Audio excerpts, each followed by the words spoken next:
We write our communications in such a way that feel warm and personal, not just very much like, hello, this is what you should do. Like none of that. It's written in a way that is inviting questions. It's inviting, how can we support you? Full social listening is on both of our favorite platforms too, which is really important because user-generated content is really a huge part of ROI in any of these affiliate programs because it provides social proof. So there's a real science behind the way affiliates promote.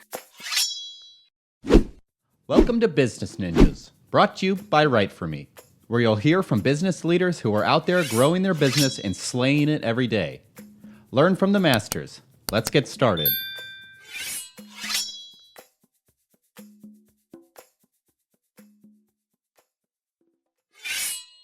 Welcome to another episode of Business Ninjas. I'm here with Kim Biddle, who is the co-founder of Clutch Affiliate. Hey, Kim, how are you? Hey, Andy, doing well. How are you? I'm doing great, Looking forward to the conversation here. Why don't we just start off at the top and tell us a little bit about you and Clutch Affiliate and what y'all do. Yeah, so I'm born and raised here in the Philadelphia area. I have a few teenagers, couple dogs, live outside the city, so go birds. Big, obviously. But yeah, Clutch Affiliate is basically an affiliate marketing agency. So what we do is we help specifically consumer packaged good companies start and scale successful affiliate and influencer marketing programs. Nice, that's cool. So that sounds like a really interesting and collaborative kind of process. Unpack that a little bit. Like what? So let's say that I'm a CPG brand and we start working together. What does an engagement look like? How do you help me grow my brand? First off, we are highly collaborative. So we like to do a deep dive into the product, how it's selling currently online or in retail. So we do a deep dive into the product, and we always test out the product because we need to know it's good. So that's always really important. Can that product stand out in a marketplace? What are the differentiators? The hot selling points, and how are they different? How can we help them stand out? That's one of the first things that we do. And one of the second things that we do is we hop right into a competitive analysis. So we start to look to see what their competitors are doing so that we can then inform what our strategy is going to look like. So it's really important for us to go out and look at those competitors, what they might be doing with a community or ambassador, affiliate, influencer, as much information as we can gather so that we can bring that to the client, make some suggestions based on that information, and then write up a strategy about how we're going to go about creating this program. We'd also like to educate the client along the way. And a lot of agencies, I feel, don't do this and be highly transparent in the process. So every step of the way, we are having a highly transparent process about who we're reaching out to, how many people we're reaching out to, what our pitch looks like, all the things, so that the client feels really informed and feels that they're understanding the process along the way. Because I think it's important that clients understand what affiliate marketing is and what it isn't, so that they can move forward in the process and understand when we report numbers, when we're reporting on KPIs, they're understanding what those mean and how they affect their bottom line. That makes a lot of sense. And then, and so once you have your plan and you have the arc of where you're heading, talk to me a little bit about tactically, like what happens then? So, okay, great. Sounds like you're going to help me. I understand now your go-to-market plan. I understand how affiliate marketing works, maybe in a little bit more of an advanced way than I did before. What happens next? What happens next is we start putting together something that we coined here at Clutch Affiliate. It's called an affiliate stack. So just like you have a tech stack, you'll also have an affiliate stack. And that stack looks like different types of affiliates. So we need to decide, do we want to get involved with coupon sites and cashback or loyalty sites? Is your product, is it aligned with something like that? And not just any ones. We'll pick out the real creme de la creme sites that are great traffic drivers. And it could be a fit and it could not be a fit. So we analyze that. your customers, could they potentially be affiliates for you? We also go out and recruit influencers. So influencers are affiliates, affiliates are influencers, like those TikTok folks, Instagram folks, even Facebook groups. So there's lots of layers here. Then a lot of people forget about blogs. People still blog, people still Google. So if I'm looking for, a great shampoo to work with my hair type, I might be Googling that, and then I'm going to see how those rankings come up. Reddit will come up. There's a ton of stuff that'll come up that you need to make sure, if you can rank in there, if you can get in some articles with some websites that are SEO optimized, that's amazing. So we'll look at blogs, and then we look at some PR too. So PR is a big part of affiliate that a lot of people don't realize. So when you get placed in any of these publications online, they're most likely going to ask you for an affiliate link so that they can get a little bit of a kickback for people reading those articles and people that might go out and buy that product. So we put together that stack, then we put that pitch together, then we start building our lists, and then we start our recruitment process and just start pumping out about 75 to 100 outreach each week to see if we can, and a vetted, obviously highly vetted folks that we know are a good match based off that affiliate stack. So that's what we start to do and start to build that community out. Cool. And then what's the goal? So what's your, obviously this build. So in that roadmap, let's say the first, 90 days of that window, kind of unpack that for me. What's that first 90 look like? So the first 90 looks like a brand, almost brand awareness. Like if you're, let's say you're a new brand, you don't have much brand awareness. People might not know who you are. Or if you're an established brand, people still might not know who you are. So it really just depends on where you are in your process, how we go out with our pitch. So it could be like for an emerging brand, it could be, this is not only an affiliate program, it's a brand awareness program. It's a get that product in their hand program and make them a fan. So that is really, and that comes through with the pitch. That pitch needs to be highly compelling. It needs to lead with a story. Not lead with a join my program right now. Here's who I am, buy me, or, whatever. It needs to be sensitive. It needs to be thought out and intentional. So that's how we go out with our pitches and usually see a 10 to 15% return on every single time we send pitches out every week. So it's really important to be able to connect with the people on a personal level and not on a transactional level to start to move that forward. We want to start building your community. So that means products in hands, letting them know your story and who they are. So, and then getting them onboarded onto your affiliate platform, chosen platform, and then getting them an affiliate guidebook, which is going to help them with any frequently asked questions, let them know more about your product, how you work together. So it's like onboarding an employee, if you will. Yeah. Kind of like that. Yeah. Makes sense. And then, so it's fascinating. And certainly there's the onboarding part, and then there's the nurturing and having it continue, right? So Totally. talk to me a little bit about what that's like. Right. So it's I'll liken it to a product that gets into Whole Foods, right? So like, hey, yes, you're on the shelf in Whole Foods. Now the real work begins. So it's just like affiliate marketing. You get the affiliates on board. Now the work begins because you need to keep them engaged. You need to keep them incentivized. You need to be a real person with them because that's what they're craving. And that's what a lot of other people aren't doing in their programs. It's, again, I'll use the word transactional. So it's more transactional. And that's something that we try to steer completely away from. We want to be personal. We want them to know who we are, our names. We are the community managers at that point after we have built the community. We're always recruiting usually, but like we want to make sure like these members feel taken care of, they feel seen, they feel supported when they have a question, and they get paid out quickly and properly, because that's really the name of the game too, is like when they sell something, they want to be paid. Absolutely. And so as part of this affiliate stack, tech stack that you mentioned, is this something that you bring to the table for a client, or is this something that a client already has? I imagine, some situations, it's not all one size fits all, right? So It's never one size fits all. how do you approach that, right? Because there's a lot of fragmentation. What do you do to, I'm sure you have a recommended, tech stack, and you say these tools are the best breed. Tell us a little bit about that. Yeah, I mean the tech stack would include like the platforms that we use. So that's more of like, how we're going to manage all the attribution, do the payouts, keep it clean and organized and not on spreadsheets. So the platform is a really important piece.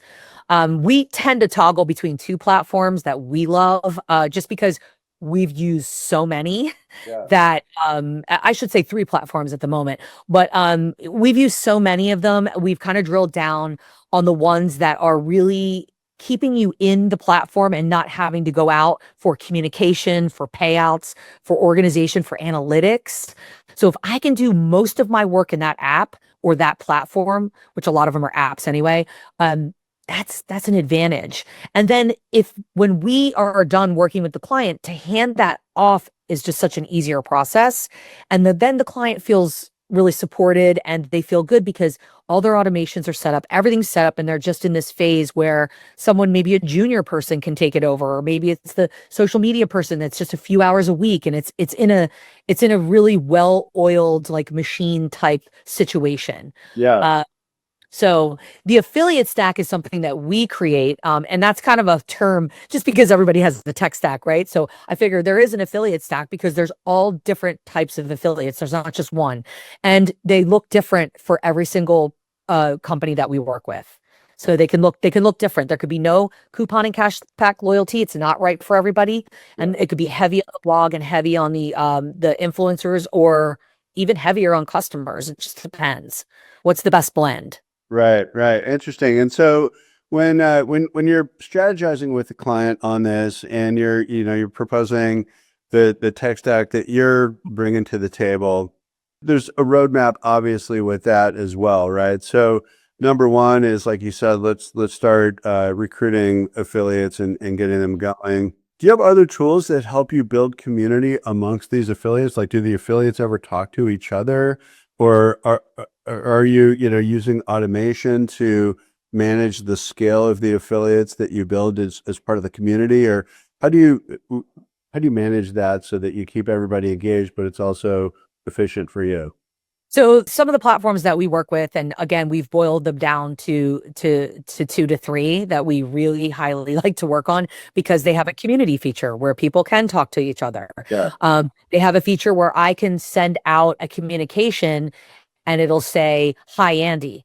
And it doesn't have to be, it feels personal. It feels, and we write our communications in such a way that feel warm and personal, not just very much like, "Hello, this is what you should do." Like, none of that. Like, it's written in a way that is inviting questions. It's inviting, how can we support you? Full social listening is on both of our favorite platforms too, which is really important because user generated content is really a huge part of ROI in any of these affiliate programs because it provides social proof. Social proof is that all important proof that when I go to see other people using your product and talking about it, that builds trust with me, Mhm. right? Your ads are going to be like, "I know you're trying to sell me, but when Kim over here is talking about it and using said supplement with her toddler, I'm listening. I'm listening. I'm seeing what you're doing. I'm interested." So there's a real science behind the way affiliates promote.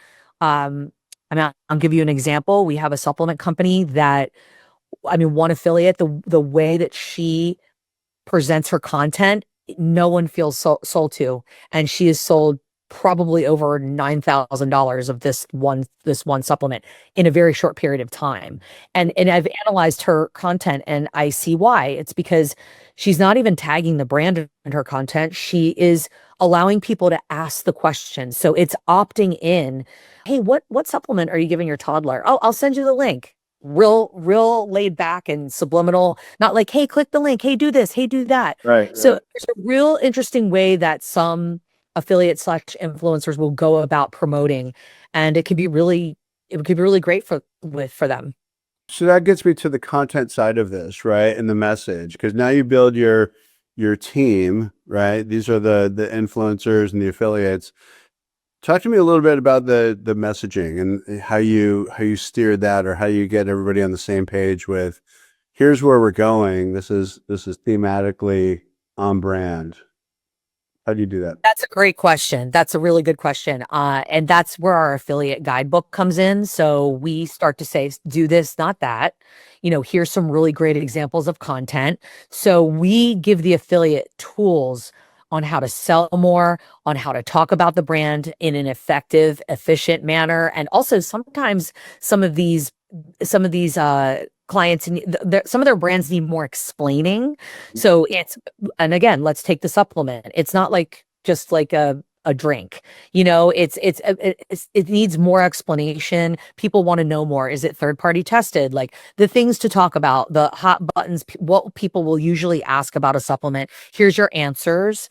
And obviously if they have more questions, they can ask us. And then also we include we have a web page. We make it a web page. So it's real easy to go in and look at any of the questions you might have. But also, when do I get paid? That's always a question. What is my percentage? People forget those things. Oh, it's 15% of the sale. So it's little things like that they could just refer to that booklet at any time, that web page, anytime, and get those questions answered. Are you guys ever creating content, or do you have like content sessions to help, like a webinar or something to help attract a bunch of affiliates at the same time, where you can, here's several ideas that work, or talk to me a little bit about that side of it. That's something that's in our growth plan for sure, because we're going into our third year right now, and we've worked with all different types of brands and kind of accumulated a database of just so many different personas, from outdoor folks, travel folks, moms, people that have dietary, like gluten-free, vegan, more dietary focused. So, we have this big database, and I feel like that's kind of the next step for us, is to then go into that database and start to create a community of our own, where we can then do some matchmaking with brands, have some different opportunities. So that's definitely something that we're thinking about doing. And then offer, like, hey, we're bringing in a really successful affiliate to kind of show you what they do, to give them the tools so that they can then be successful. It's something we're definitely thinking about. Yeah, I like that a lot. It seems like, because seeing what somebody else is doing is so helpful to be directional for how that can apply to your own brand, right? So Yeah. the library, I mean, you guys have a library of all of these really successful examples, and not not every message works the same way, but sometimes if you look at it through a framework kind of view, education led. Here's several examples of education led messaging, or here's examples of transaction led messaging, or those kinds of things. Of building that library, I could see being really, really interesting, and great way to also have creators get ideas as part That's of. right. Yeah. Absolutely. No, it's a great question. It's something that's like kind of a next step for us, is like, how do we activate that community and see what more we can do with these folks as it relates to, working more with more brands, and then also helping them be their best selves as well, and bring them some education, bring them some learning. So yeah, that's definitely on our radar. Very cool. And so talk, just like bumping up high level, like, so let's say when you engage with somebody, talk to me about like what a scope looks like when you just high level, like, you got the beginning, the middle, the scale part of it, crawl, walk, run. What does that look like? Yeah, the beginning's a little bit more intense than obviously the running part, believe it or not. But the building, we're big foundation builders. So in the beginning, you need to have like a checklist. You need to have these things, the foundation built properly, in order to invite people to the program. So you can't not have a good onboarding process. You can't not have creatives or assets in place. You need to have things in place so that when you invite somebody, that you're onboarding them properly. That instills confidence in that affiliate. They're like, okay, this is a great onboarding process. I love the way this is going. I feel really supported. I want to do more. That's like an employee. The same. It's so different. If you get a new job and then they have their onboarding process with HR, it's the same thing. You're getting all of this. You're getting swag. You're getting a product. You're getting information, and you're getting support. And that's the most important part of everything, is that foundation building. Once we get through the foundation building, which is probably like the first 60 days, then we start the recruitment train, and that really starts to get people in the door. Here's the other thing I want to say. This whole time, you're learning so much about so many things. So it's like we're always taking note about, hey, what's working, what's not working? Is that pitch really working? Do we need to tweak it? Sometimes we do, to just get a better response or a different response. Or is this the type of people that we want to go after? Like what's translating and what isn't? And what are people saying about our product? Like, what are they saying? Yeah. It's good. It's great. It could use this. It could use that. Like, there's a lot of feedback that comes with doing programs like this, more than people expect. So it's not just dollars. It's so much more along the way. Makes so much sense. And one of the things as you're talking about this, given that you're working with the marketing department, it seems like a natural that they would build a retargeting campaign around any visitors that come through and other areas that you can touch in their marketing, that this becomes kind of like a 1 + 1 = 11, kind of across the board with everything. Talk a little bit about that. Like, what's the engagement like with the marketing department as you dig into it? So what's really great about doing a program like this is, again, I'll go back to the user generated content. It's called UGC. That means when that content comes in and it's good, that's content the brand does not have to create. So that costs money to create content, right? You have to pay somebody, you have to have a photo shoot, you have to do a video. You might have to do all of those things, or maybe a couple of those things. So I think the great thing is that when you have a really great piece of content come in like that, you don't have to outsource it, or have a resource or pay for it. World for an advertising campaign for sure. Yeah, that brings me to, yes, exactly where I was going, is the whitelisting aspect of things. So we're served these ads all the time, and most likely you don't even know it, but they're served from the affiliate's handle, like on Instagram or TikTok, maybe even Facebook. But you're serving that, the brand is putting money behind it. It's called whitelisting. You're putting money behind it. It's completely coming from their handle, not the brand's handle, and it's the creator talking about the product. Great piece of content always generates sales all the time. Sales, comments, questions, and then the affiliates, advantage for them. They get a little piece of the pie too, and the brand is then pumping some money behind that as an ad. So That's interesting. Like, let's kind of double click on that, because that, I think, is a very compelling idea. So if I hear it correctly, whenever a creator creates a really successful piece of content, you guys, your marketing team who you're partnering with at the brand, puts more wood behind that fire and is saying, let's now turn that into an ad, get more reach.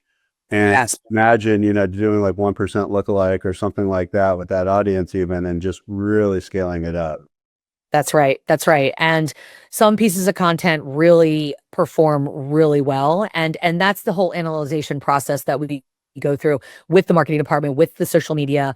We'll break it down. We'll usually file away. We have full social listening packages usually on the platforms. We can folder away that really, really good UGC and say, this would make an incredible ad. And we've done this several times, where then we see the sales come rolling in.